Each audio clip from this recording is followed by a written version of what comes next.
जय जय शङ्कर हर हर शङ्कर जय जय शङ्कर हर हर शङ्कर जय जय शङ्कर हर हर शङ्कर जय जय शङ्कर हर हर शङ्कर. அத்வைத்தம் தெய்வத்தின் குரல் 4ஆம் பாகம். போர் தீர்ந்து அமைதி காண ஈஸ்வர கிருப்பையை குறிப்பிடாததேன். ஈஸ்வர கிருப்பையால் தான் புத்தி அடங்கி நின்று சத்திய தத்துவம் பிரகாசிக்கிறது என்று இந்த இடத்தில் பகவான் சொல்லவில்லை. ஈஸ்வரனிடம் சரணாகதி செய்தால் அவன் அனுக்கிரகத்தால் லட்சியத்தில் சேர்ந்து விடலாம் என்று வேறு இடங்களில் அவர் சொன்னாலும் இங்கே அப்படி சொல்லவில்லை.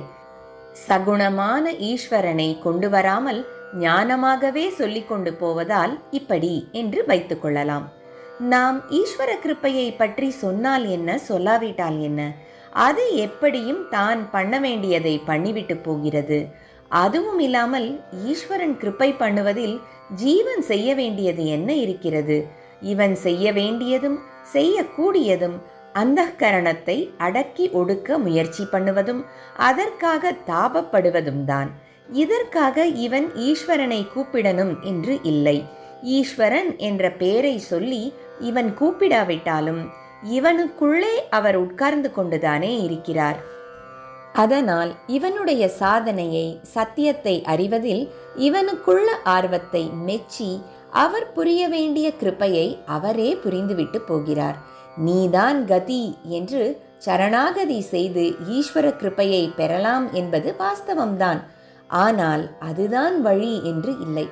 ஆத்ம விசாரம் பண்ணி பண்ணி தன் ஆசை அபிலாஷைகளை, மனசையே ஒரு தன் ஞான மார்க்கத்தில் அழித்து தேய்த்து கொள்வதும் அவனுடைய அகங்காரத்தை அழித்து கொள்வதுதானே. சரணாகதி என்று பக்தி மார்க்கத்தில் சொல்வதும் இப்படி அகங்காரத்தை அழித்து கொண்டு கிடப்பதுதானே. இன்னும் சொல்லப்போனால் அகம் என்று சொல்கிற தனி ஜீவத்தன்மையை அடியோடு இழந்து விடுகிற அத்வைத்த ஞான மார்க்கம்தான். சரணாகதி செய்த போதிலும் பக்தி பண்ணுவதற்காகவும் ஈஸ்வரனுக்கு கைங்கரியம் செய்வதற்காகவும் தன்னுடைய தனித்தன்மையை கொஞ்சம் பிடித்து வைத்துக் கொள்கிற பக்தி பிரபத்தி துவைத்த மார்க்கங்களை விடவும் பூர்ண அகங்கார நாசத்துக்கு ஆனது. இதற்கு ஆர்வத்தோடு முயல்கிறவருக்கு ஈஸ்வரன் அனுகிரகம் செய்யாமல் இருப்பாரா? வார்த்தையையோ காரியத்தையோ பார்க்காமல் ஹிருதய பாவத்தையே பார்க்கும் பரமாத்மா இவன், அதாவது ஞான மார்க்க சாதகன், அவனுக்கு ஈஸ்வரன் என்று பெயர் கொடுத்து கூப்பிட்டு சரணாகதி செய்கிறேன் என்று சொல்லாவிட்டாலும் இவன் ஹிருதயபூர்வமாக முயற்சி பண்ணுவதால் கிருபை செய்து விடுகிறார் என்று இப்படி நினைத்து இங்கே ஞான மார்க்கத்தை சொல்லும்போது ஈஸ்வர கிருபையை சொல்லாமல் விட்டிருப்பார். ஜீவன் ஆத்மாவுக்கு வேறாக இருப்பதன் உச்ச நிலைக்கு மேலே தானாக போக முடியாது.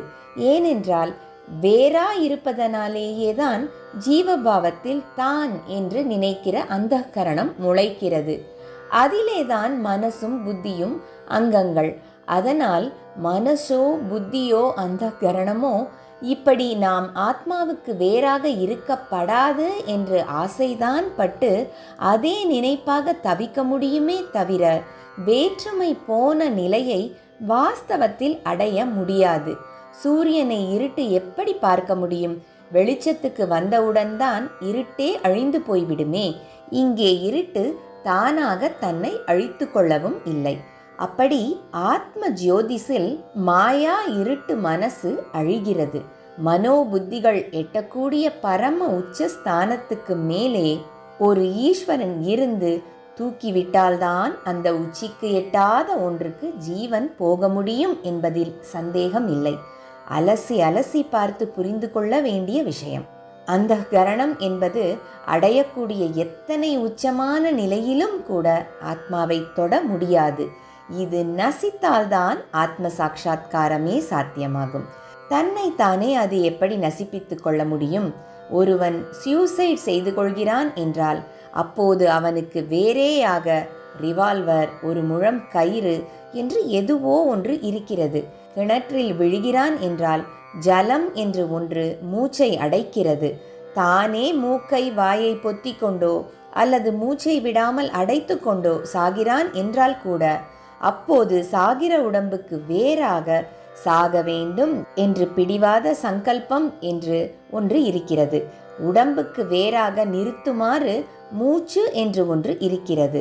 ஆனால் ஜீவன் ஜீவன் என்று உள்ள வரையில் அவனுடைய அந்தகரணத்துக்கு வேறாக எதுவும் இல்லையே. அவனுடைய சர்வமும் அதுவாகவே இருக்க அதனாலேயே அதை எப்படி சூசைட் செய்து கொள்ள முடியும்? ஆனாலும் மனஸ் அதாவது அந்தகரணம் நசித்து சமாதி நிலையிலே ஆத்மாவை அனுபவிப்பவர்கள் இருக்கிறார்களே, இது எப்படி நடக்கிறது?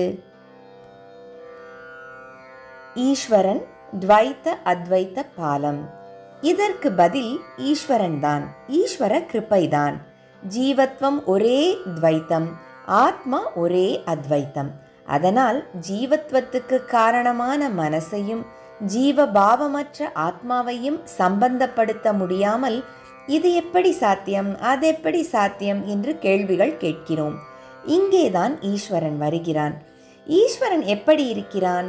துவைத்தத்துக்கும் அத்வைத்தத்துக்கும் ஒரு பாலம் மாதிரி அவன் இருக்கிறான். ஒன்றையொன்று தொட்டுக்கொள்ள முடியாத துவைத்த அத்வைத்த இக்கரை அக்கரைகளை சம்பந்தப்படுத்தி வைக்கும் பாலமாக அவன் இருக்கிறான். உள்ளுக்குள்ளே அத்வைத்தமாக ஆத்மஸ்வரூபமாக இருக்கிறான். வெளியிலே துவைத்தமாக இத்தனை பிரபஞ்ச நாடக கூத்தும் அடிக்கிறான். நம் மனசை அவன் ஏவிவிட்ட மாயை கட்டி போட்டு ஒரு சின்ன கட்டுக்குள் வைத்திருக்கிறது. அவன் இம்மாதிரி மனசினால் கட்டுப்பட்டவன் அல்ல. ஆத்மாவானது மாயையோடு சேர்ந்துதான் ஈஸ்வரன் ஜீவன் இருவருமே உண்டாயிருந்தாலும் ஜீவன்தான் மனசிடம் மாட்டிக்கொண்டு முழிப்பவன். ஈஸ்வரன் அப்படி மனசினால் பந்தப்படுத்தப்பட்டவன் அல்ல என்று அத்வைத்த சாஸ்திரத்தில் நிறைய சொல்லியிருக்கிறது. லோக வியாபாரமெல்லாம் திட்டம் போட்டு செய்யும் மகா மனஸ், காஸ்மிக் மைண்ட் என்று ஈஸ்வரனையே சொல்லலாம். ஆனால் அவனுக்கு கட்டுப்படுத்துகிற உபாதியாக மனஸ் என்பது இல்லை என்பதை புரிந்து கொள்ள வேண்டும். அவன் என்னவும் பண்ணுவான். நம் புத்திக்கு புரியாததெல்லாம் அவனுக்கு சாத்தியம். ஜீவ மனசோ புத்தியோ அந்தகரணமோ எப்படி இதை பண்ண முடியும் அதை பண்ண முடியும் என்று கேள்வி கேட்பது போல ஈஸ்வரன் எப்படி இன்னது பண்ண முடியும் என்று கேட்க முடியாது. மனசினால் கட்டுப்படாதவனாதலால் எதுவும் செய்ய அவனால் முடியும். ஜீவன் தன் அந்தகரணத்தை கொண்டு என்ன பிரயத்னம் பண்ண முடியுமோ அவ்வளவும் பண்ணின பின் அது அழிந்து நாசமடைவதற்கும் அதற்கு எட்டாததை அதாவது ஆத்மாவை ஜீவன் எட்டுவதற்கும் அவன்தான் வழி செய்கிறான்.